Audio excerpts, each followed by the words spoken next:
All right. Welcome, everybody, to another edition of our Member Spotlight. We're doing it through a new format today, live on Periscope and Facebook Live and YouTube. So we appreciate you guys watching. And today we are joined by Samantha Quigley-Smith and Dominic Percia. So did I say that right, Dom?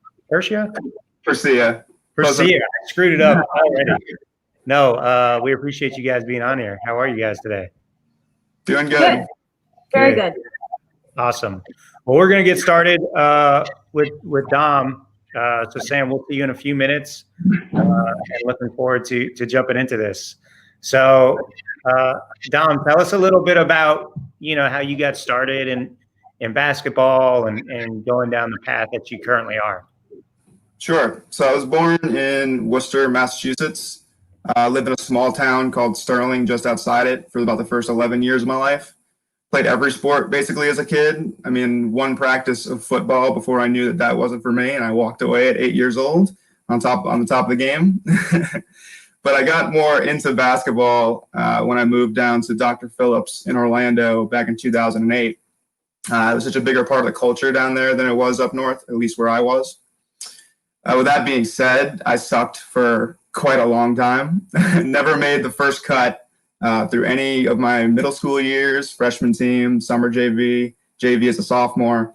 At that point, I'm like, okay, maybe this isn't for me. But I had been playing with a group of travel guys that to this day are my best friends still. Relationships that have lasted, the test of time. And we talk each other into one last go at it, right? Long story short, we trained for about 4 or 5 months, and 3 of us from that team ended up making summer JV for the first time. And I think it was that grind and that time with them that was where I really ignited my love for the game and really started to appreciate everything that it could do in terms of building relationships, building confidence. I think it happened at a very important time for me because at the end of my freshman year, I had been coming off the loss of my younger sister. So it was a weird time for me. Like, there was a lot of uncertainty and finding myself, and I think basketball is kind of where I found sanctum, and it meant a lot to me. My high school career is not much to talk about. My coach wanted me to be a three-point shooter. I was Udonis Haslam, so it wasn't really a great fit. I think he saw me make like 8 mid-ranges in tryouts, and he's like, oh, this kid can shoot. No, I could just hit from 17 feet. I can't go much further. So fast forward past high school, I'm off to FSU. And I'm still thinking like, okay, how can I live my life around basketball? Because I'm not a pro player. And I don't think I ever had anyone who told me like coaching is a thing you could do, or I never had connections that are like, okay, you could, work your way into coaching. So I'm like, okay, how else can I get in? And I'm thinking, I got a brother who works for the Red Sox. He does like marketing and stuff for them. So I'm like, okay, with my 4 years here at FSU, I can learn business acumen and find a way into basketball. And I was at some family get together. I can't honestly put a face to who said this to me, but he's like, why don't you do agent stuff? And me as a 18-year-old, I'm like, that sounds great. Let me just try to do that for the next 5 years. I graduated Florida State. I'm off to UMass's grad program, which is what I'm currently in here, in the middle of 2 years where you get your MBA and your master's in sports management. And I actually get connected with an alum who was about an MBA agent for almost 20 years now, still works with overseas guys. And he kind of just let me learn on the fly, put me in contact with a few of his clients. I helped them secure a few deals overseas, got some Basketball Africa League combine invites, and just learned a lot about that side of the business. And then back in March, after doing that for about 7 to 8 months, I'm like, maybe this isn't for me at this stage. There was parts of it that, quite frankly, I didn't really enjoy. But I mean, there's good parts of it too. I enjoyed the relationships with the guys, and obviously basketball is my passion. So maybe at a later point in my life, it is something I could see myself returning to. But I'm sitting here with all this time in March, and I just find myself in my girlfriend's basement watching FIBA's basketball fundamentals coaching clinics. And I'm like, okay, this is why I love this game. I hadn't had all the time to spend with it through college because I was so focused on my academics and everything. And I had this vision of like being an agent. And now that that's not as clear as I thought it was going to be, I'm like, this is maybe more what I'm interested in. So I ended up reaching out to this guy, Craig Madzinski, someone I had met through the Basketball Africa League Combine. And he put me in touch with Richie Schuler, who's running the PhD Hoops coaching clinics every Friday. And I sit in on one of those and I'm hooked. I love the discussion. I love the back and forth between coaches, the exchange of ideas, the exchange of concepts. And I'm just writing down 40 pages of notes like every week, watching whatever I can.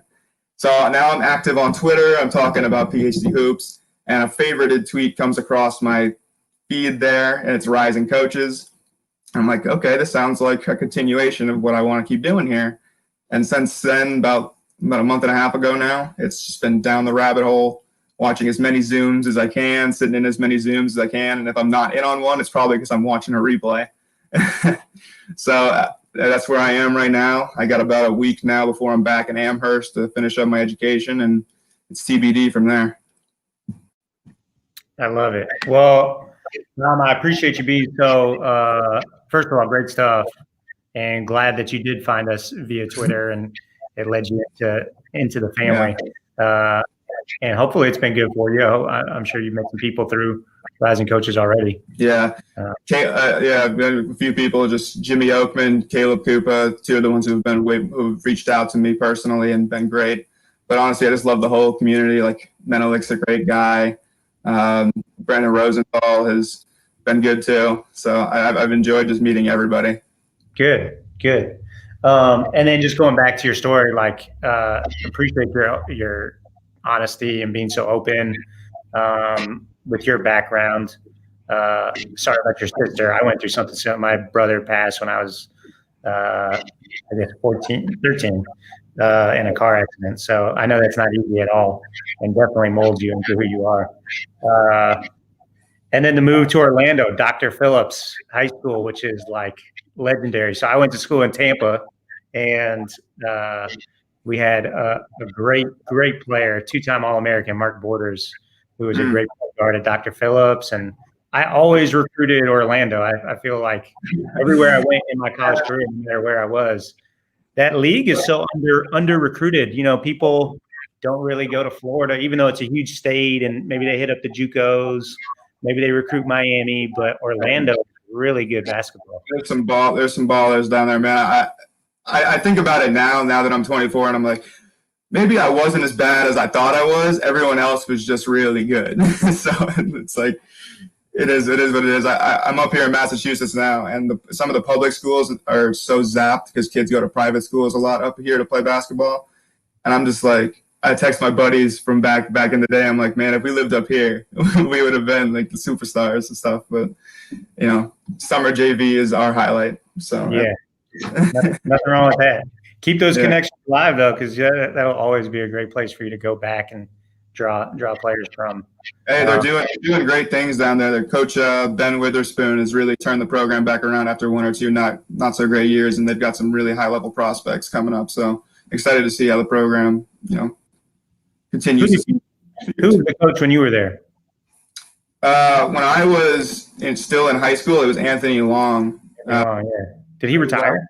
Yeah, he left just after I did, and it was Daniel Batchelor, who was actually the JV coach, who wanted me to be a shooter, and we just couldn't make that to work. But he was coach there for a little while, so. Gotcha. All right. So speaking of your career, give us. I mean, you kind of touched on it. Give us the scouting report. All right, scouting report. Didn't want to, at least in high school, didn't want to dribble. Had almost no interest in dribbling. My main job was to free up our two guards. We had two really little dynamic guards who did almost all of our scoring. And I got really good at setting picks, got really good at pitches on the DHO. And if you left me open from 17 feet, if I could get it off, it was about as wet as it could be. I wasn't missing from 17 feet. That was just my shot. I love it. All right. So you go off to college, you try the agent thing for a while, and then you decide your passion is really, in coaching. You have one more year left there at UMass? I do. One more. We'll see what's going to be here. This fall is all online, and the spring is still up in the air. But okay. So what is the strategy for you? Like, what type of job and coaching are you looking to land, and like, how are you going about trying to get it? Yeah, I mean, I've been pretty active back in Amherst, speaking with one, the high school coach, two, also the program at UMass and the Amherst College people there. I've been like trying to see if like there's some role I can play. Now, obviously, this whole season at all levels is really up in the air, which is interesting timing for me. Um, but just right now, I'm in all learning mode, trying to be as ready as I can when that opportunity presents itself, and also just in full networking mode, reaching out to as many alumni as I can that are in the business. Obviously, through Rising Coaches and PhD Hoops, I've met all sorts of people. But the game plan is just to work my ass off over this next year to make sure that I finish my academics solidly, because that's incredibly important to me, as well as continuing to learn on this front. And then just, again, keep networking and making real connections as much as I can, which is why I love this Rising Coaches platform. Any idea what level you want to coach, or are you just kind of open to any opportunity? I'm not going to be picky early in my career. I've heard incredible stories here of like coaches from all levels who have found varying levels of success and fulfillment in their lives. So I'm not going to rule out anything. I would say that I think, just based off the conversations that I've had and the trade-offs that are available at every single level, I think college coaching at any level kind of seems more in the lane of what I want to do. I'm not going to be picky, especially as a 24-year-old kid who's now just trying to work his way in. But I think college is kind of where I'm angling at the moment. Okay, great. And did you say you are trying to do something with a team at some level during this last year of your master's program? Look, man, I'm going to be really honest with the UMass Amherst people. I'll wash jock straps this year if that's what I got to do. Like just any sort of involvement to start to get a feel of what a program is like, especially one run at a high level like UMass. I think the staff there is doing a great job trying to turn that program around after a few down years. Absolutely. All right. Well, anybody up in the Massachusetts area that needs some help, Dom is ready and willing. Sounds like a great opportunity for a program up there, and great opportunity for you to get your foot in the door. Yeah. All right, Dom. Before we transition over to Sam and let you go, give us a podcast or a book recommendation. Oh man, your favorite, or something you've listened to or read recently? After this last year of schooling, I could give you a million books. But I'll do three here. I would say Drive by Daniel Pink, Good to Great by Jim Collins, and It's Your Ship by Michael Abrashoff. Those books might feel a little bit more like managerial business books, but I think those principles and stuff that they talk about managing your team and managing your people is something that's incredibly applicable to coaching, especially when you're running a program. Absolutely. I haven't heard of the last one you mentioned, It's Your Ship. Usually people say the same books over and over again on this, but it's a new one for me. Yeah, for sure. Okay, I'm going to bring in Sam here, and while we do, hey, Sam. Hi.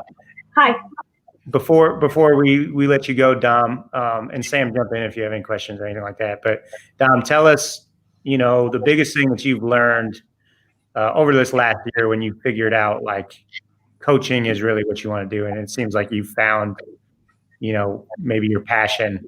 What have you learned through going through that process?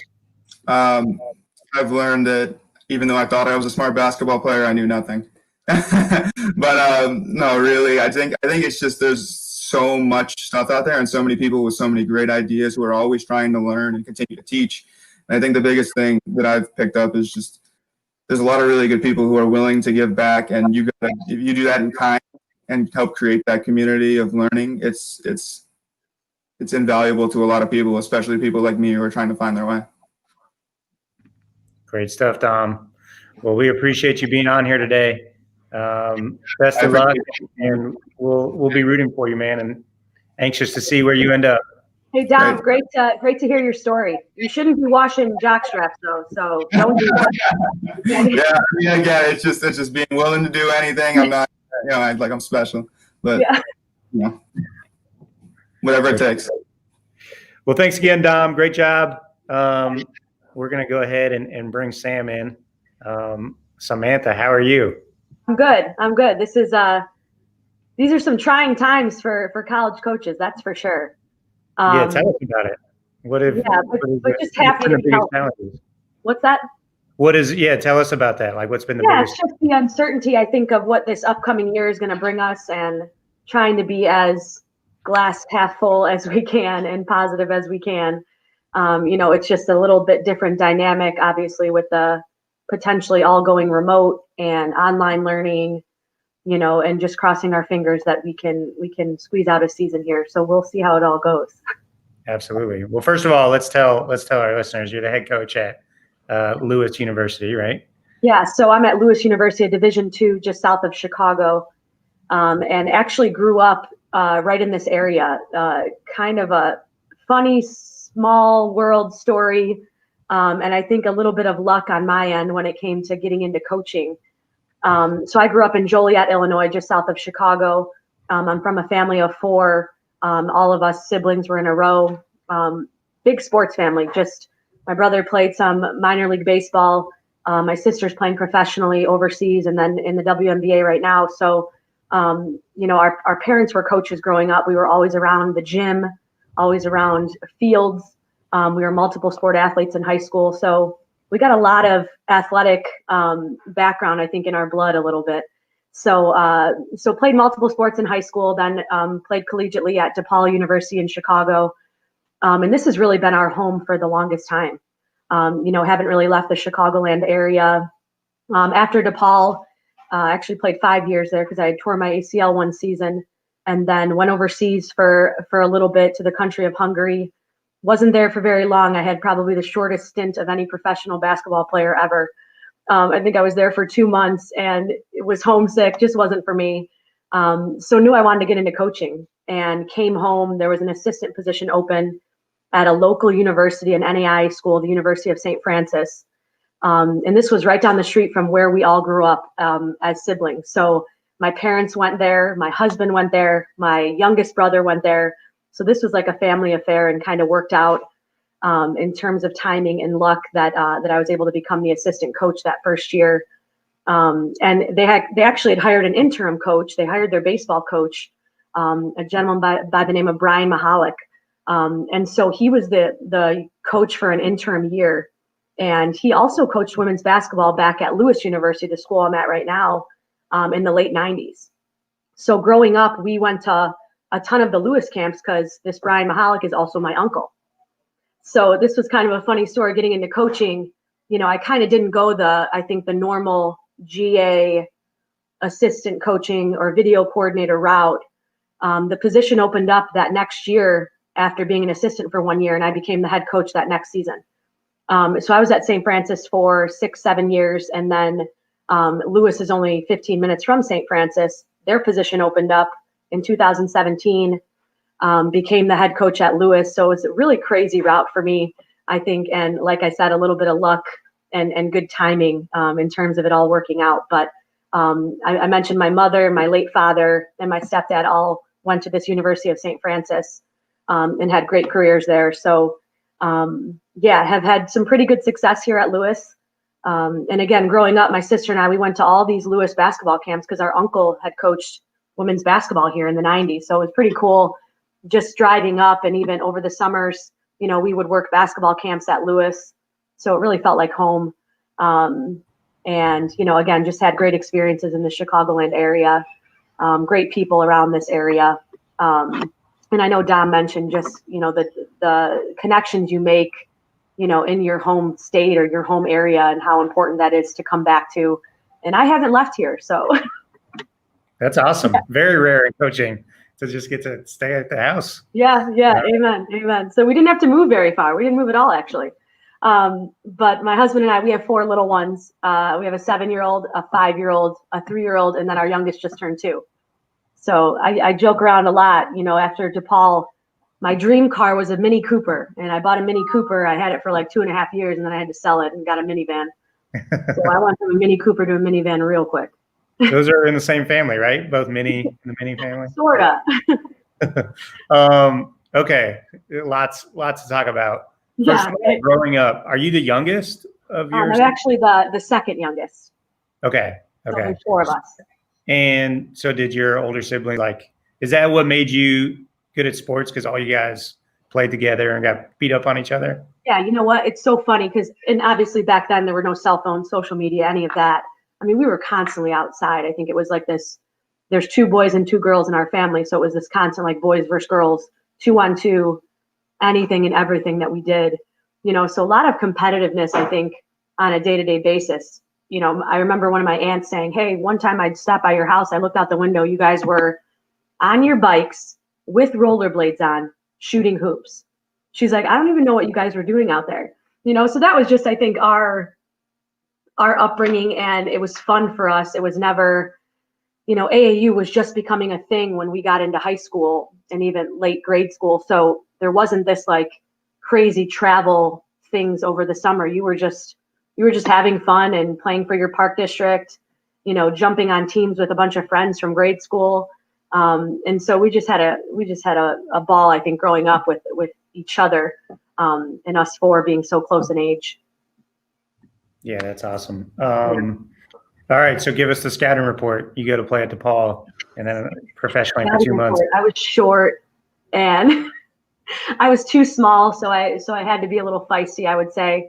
But played in the Big East, when it was the real Big East. Not that it's not the real Big East now, but the UConns and Notre Dames and Villanovas and Rutgers and Marquette. So it was tough. It was UConn was the bear that you always had to try to like get by. And we had great rivalries with Notre Dame and Marquette.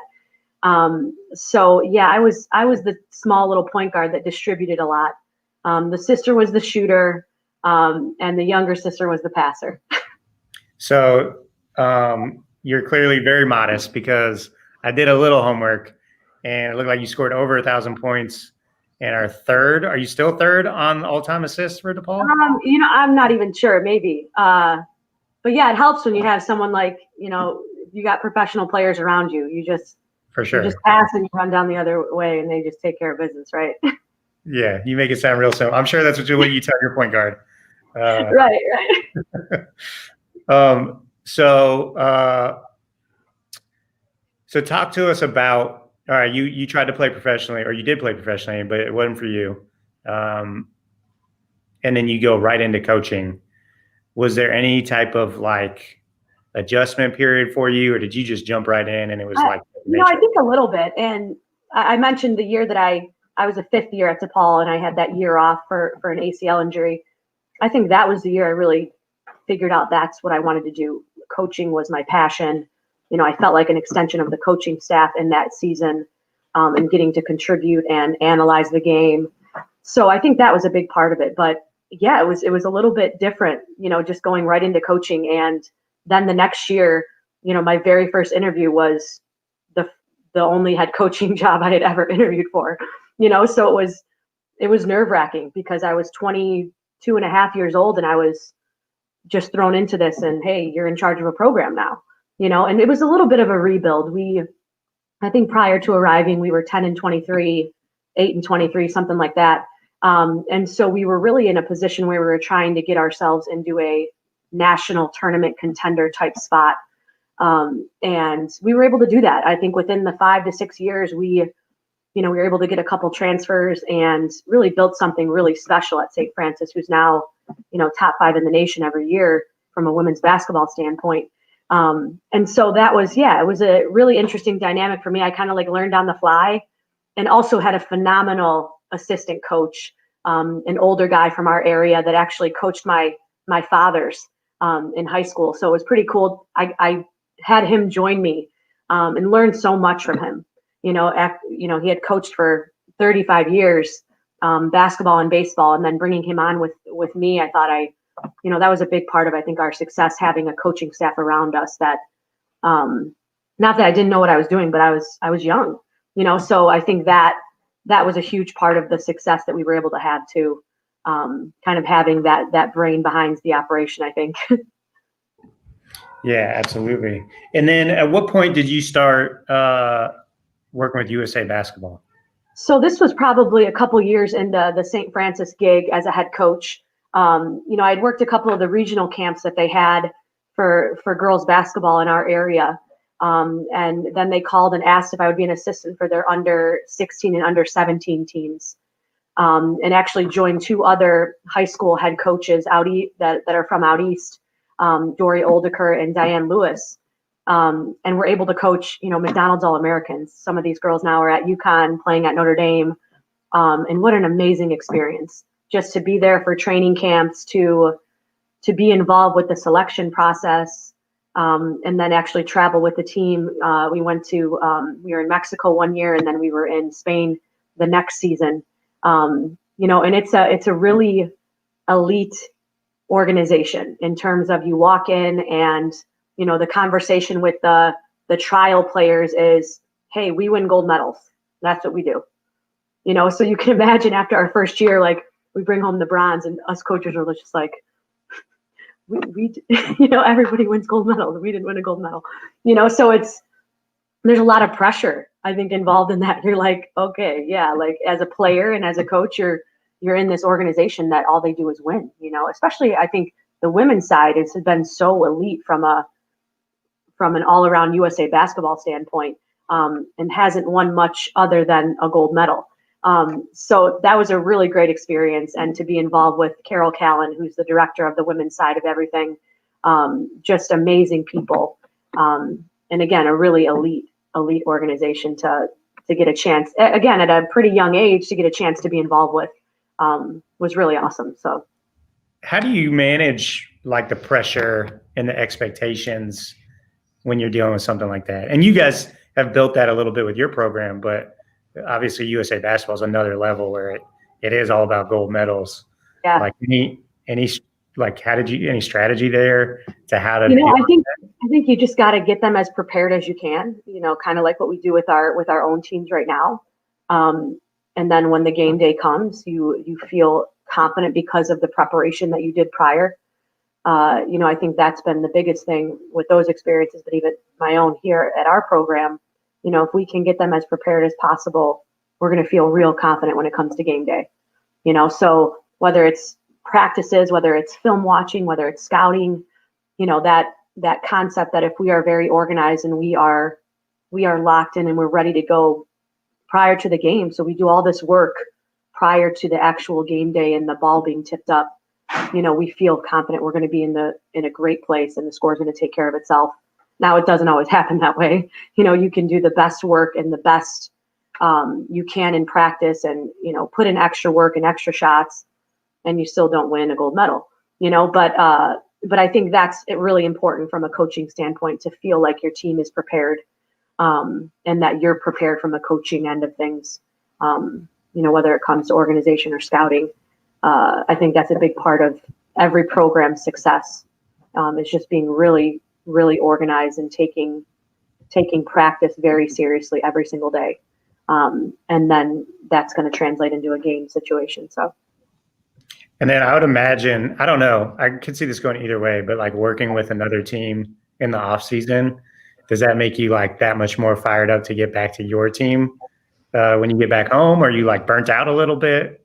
Yeah, it's just like it gets you so geared up and ready to go and just gives you more ideas. Like when you're around other coaches, and Dom mentioned this too, you absorb so much and you take so much, even in this, obviously this quarantine time and this Zoom session time, he said he's taken 40 pages of notes. It's very similar. You're just like, you're constantly stealing things and seeing what's going to work for your group right now. So yeah, it's definitely like an excitement once you leave there. And if you don't win a gold medal, you're even more excited because you're like, we got to get back at it. We gotta focus. And so, yeah, it's a really exciting experience. And, coming home from it, I think there was after you lose and then you get to play in the bronze medal game, it's still this honor to have a medal over your neck. It's a really cool thing to be on a stage and to be given a medal. So, so unfortunately it wasn't the gold medal, but it was something I think that the team really will never forget. And I'm sure has helped some of these players in their careers now. Yeah, that's great. And then the other organization that you're very involved with is the WBCA. You're on their board of directors. Yep. How long have you been? Is that a fairly new? So starting the second year now, Okay. in terms of the board of directors. But yeah, another great group of individuals, and from an organization standpoint, just really elite in terms of the education, in terms of obviously with all of this Zoom session stuff that has started and what the WBCA did, I think, and is still doing throughout all of this, in terms of getting their members still involved.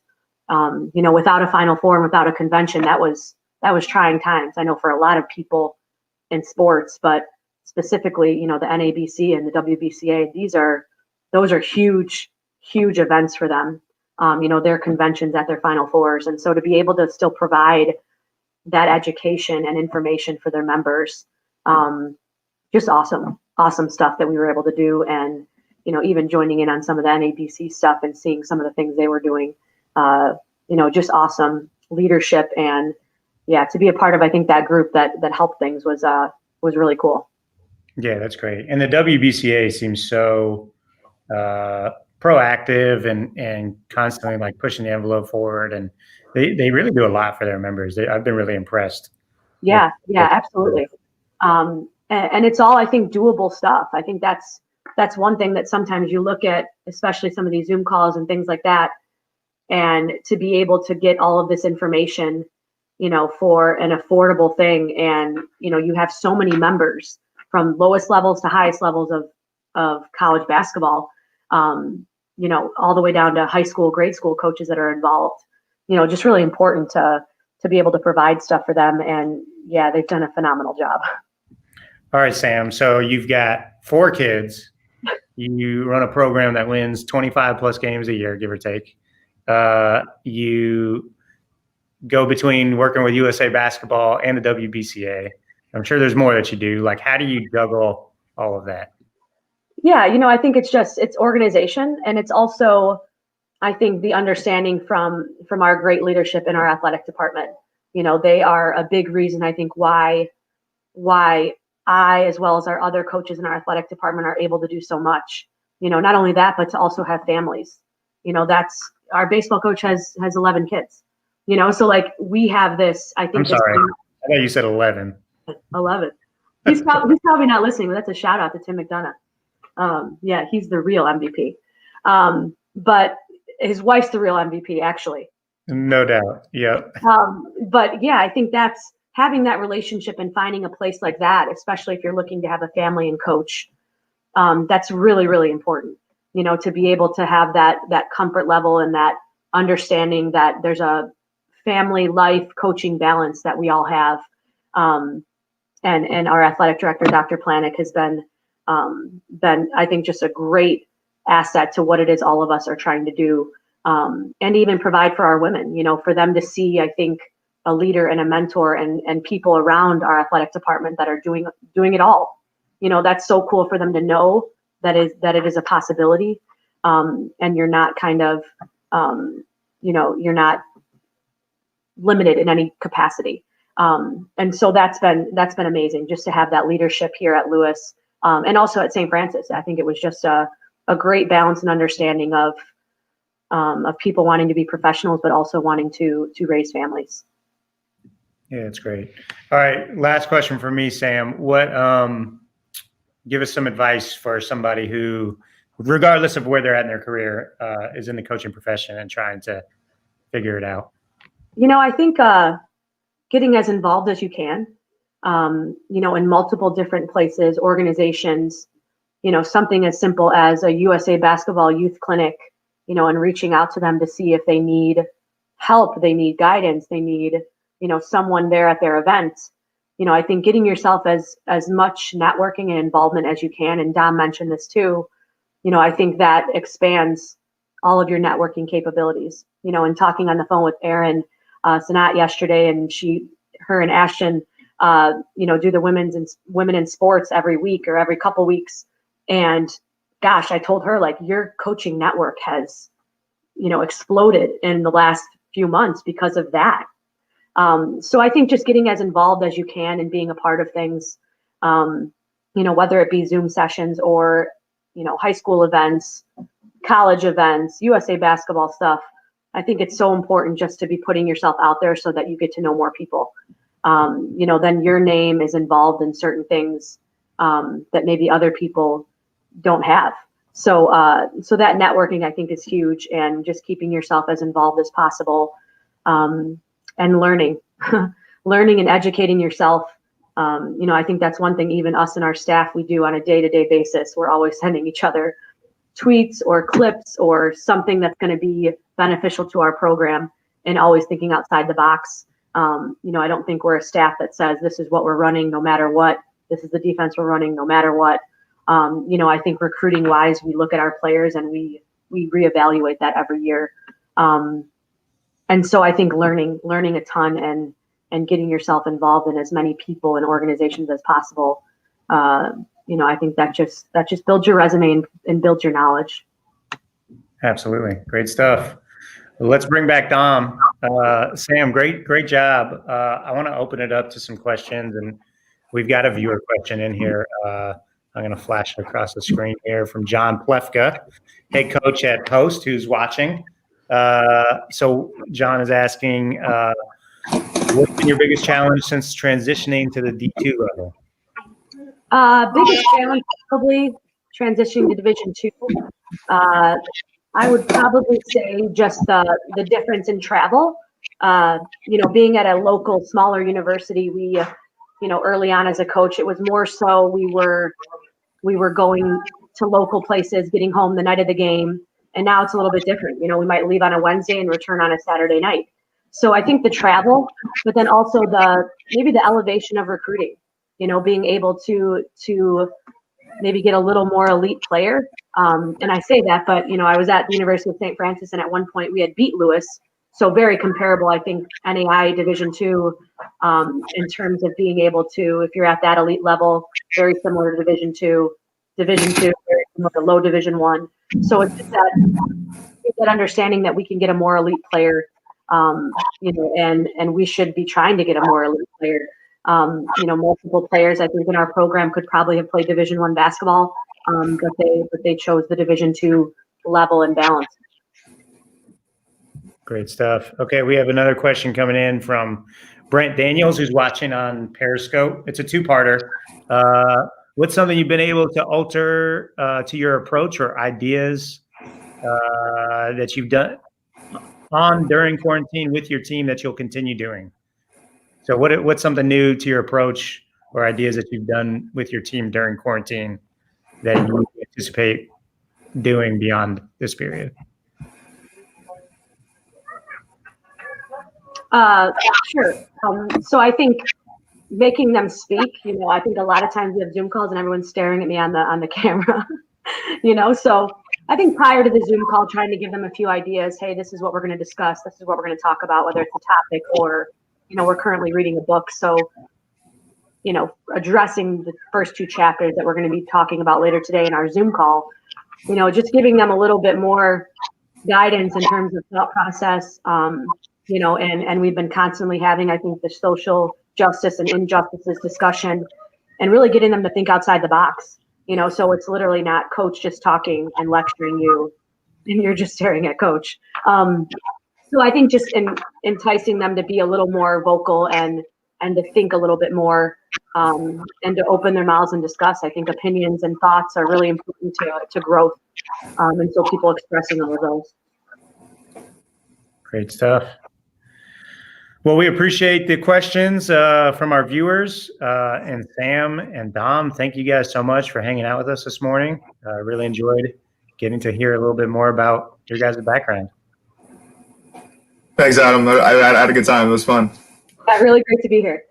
Absolutely. Sam, I see your kids in the background out the window, so shout out to them with the cameo appearance. Yep. Thanks, guys. Have a great day. Yep, you too. See ya.